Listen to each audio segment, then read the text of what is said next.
Mesmo na correria, é possível ter um lindo jardim e uma pequena horta em casa. Mas para isso é preciso escolher plantas que não exijam muitos cuidados. Há algumas espécies que resistem bem à insolação e necessitam ser regadas de apenas 15 em 15 dias. Para falar mais sobre o assunto, nós vamos conversar com o paisagista Ivo Apio. Tudo bem, Ivo? Bem-vindo ao programa Vida Saudável Unimed. Ivo, quais são algumas das plantas que podem ser cultivadas em casa, especialmente para aquele público que não tem muito tempo? Isso. Então, existem plantas de pequeno porte, que seria o caso do lírio da paz, que não exige tanto cuidado, e existem plantas de porte um pouco maior, que seria o caso da rafis, da dracena, plantas mais de porte maior e com cuidados que não precisa de muito cuidado. Mas a planta, por ser um ser vivo, ela precisa de um cuidado especial também, né? Ela precisa de rega, precisa de uma adubação, precisa de carinho, porque a planta, na realidade, ela não deixa de ser um ser vivo, né? Então ela tem emoção também, né? Ivo, para quem quer ter uma horta em casa com ervas que servem para temperos e chás, os cuidados são diferentes? Isso. Não, nesse caso a gente pode aliar o tratamento de ter uma planta em casa com embelezamento e essas plantas servem até para chás ou para embelezamento, né, do ambiente, né? E para se ter isso aí, as dificuldades não são muitas. Então, como podemos ver, ela precisa de uma adubação, uma boa drenagem e um ambiente que bata, que tenha uma insolação diretamente, né?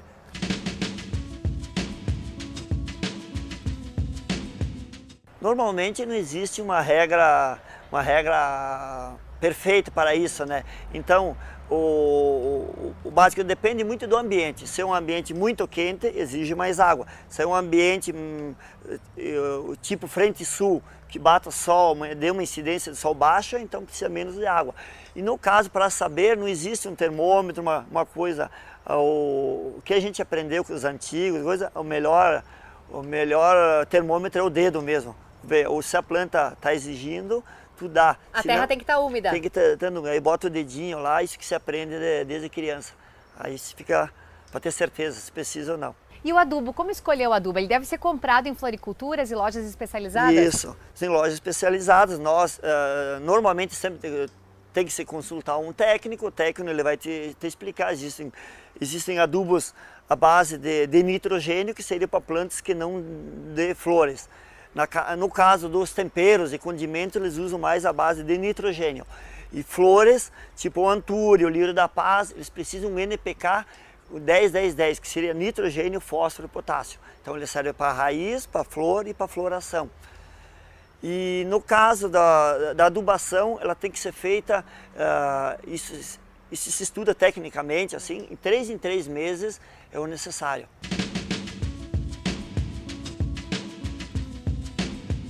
Existem plantas que se adaptam ao frio, que é um exemplo do amor perfeito. O amor perfeito é uma planta de inverno. A alegria de jardim, ela é de verão. Então,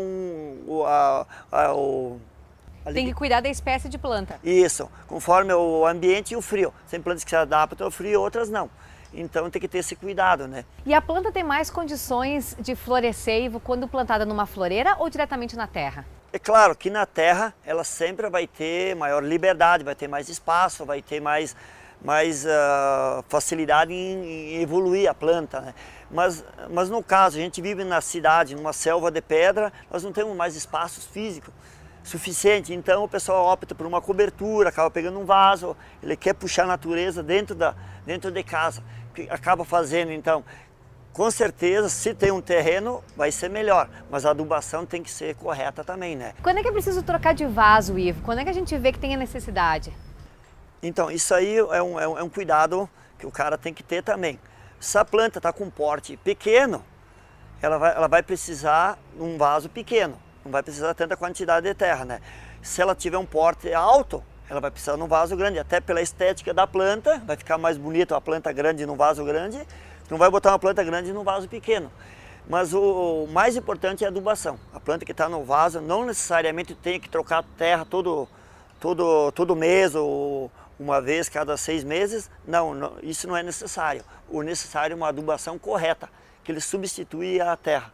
Quando a planta começa a ficar queimada nas pontas, o que ela está indicando? Provavelmente pode ser falta de água, excesso de água ou falta de de adubação. E nesses casos, o que é preciso fazer? Consultaram, normalmente vai numa floricultura, um técnico, um paisagista, uma pessoa especializada, ele vai levar até a sua casa, ou você leva a planta até ele vai lhe dar as dicas. Ele olhando, ele vai ver se ela está com doença, qual é o sintoma, né? E ter plantas em casa é benéfico para a saúde? Elas são, afinal, as grandes responsáveis pela eliminação de poluentes e até de gases tóxicos.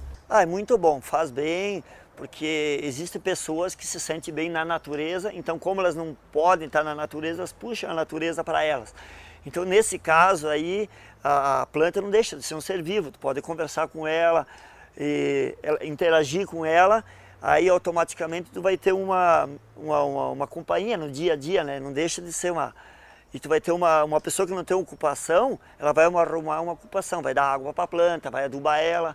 Então, de certa maneira, vai ser bom para a pessoa. E além de fazer bem para a pessoa, a planta ela serve como um filtro natural. Ela libera oxigênio e puxa para si o gás carbônico. Então não deixa de ser. E outro ponto importante, as plantas, os temperos, a maioria delas elas são terapêuticas. Então tu pode fazer chá, dá para fazer calmantes assim naturais.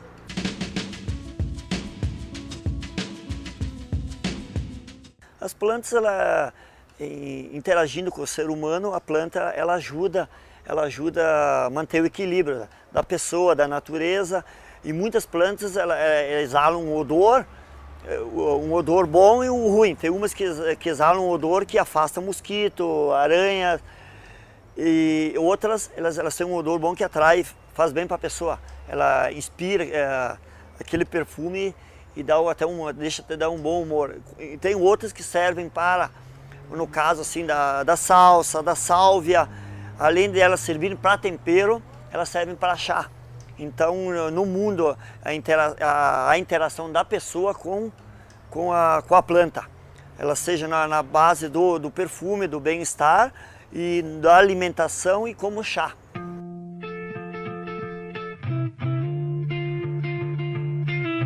E agora o Ivo vai nos mostrar como montar um vaso para ter uma floreira em casa. Vamos lá!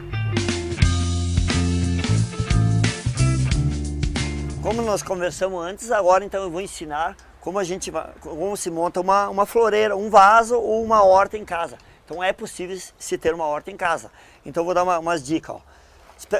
Uma floreira pode ser plástica, até vem com prato para não escorrer a água pelo chão. Faça um dreno com uma brita ou com essa argila expandida que não pesa tanto. Se usa esse tecido que é uma manta de bedim, ele é permeável. Só desce a água, não desce a terra. Usa-se terra enriquecida, só a base de produto orgânico, que daí não fica bem arejadinha, né? E aí você pega umas espécies diferentes. Eu tenho um alecrim, que ele serve para um kit de 7 ervas, como ele serve até para um tempero. Ó. Numa floreira desse porte de 50 centímetros dá para botar a sálvia. A sálvia, além de tempero, ela é um chá. O pessoal usa para sálvia, a cebolinha para fazer uma fritura, para fazer um tempero. Numa floreira assim dá para botar tranquilamente 3 a 4 plantas, né? E depois pode optar, botar casca em cima e aí tá prontinha a floreira. E uma planta de porte maior, então se pega um vaso maior, segue o mesmo padrão. Se faz o dreno, bota o composto, a planta, mas nunca se pode cobrir o colo dela. Tem que manter na base da raiz, ó. E se for uma planta de porte maior, segue o mesmo padrão, só aumenta o vaso.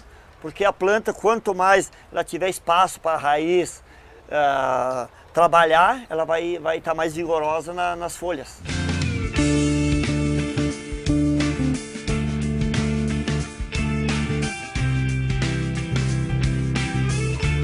E com as dicas do paisagista Ivo Apio, nós encerramos o programa Vida Saudável Unimed de hoje. Obrigada pela sua audiência. Nos encontramos na próxima edição. Até lá!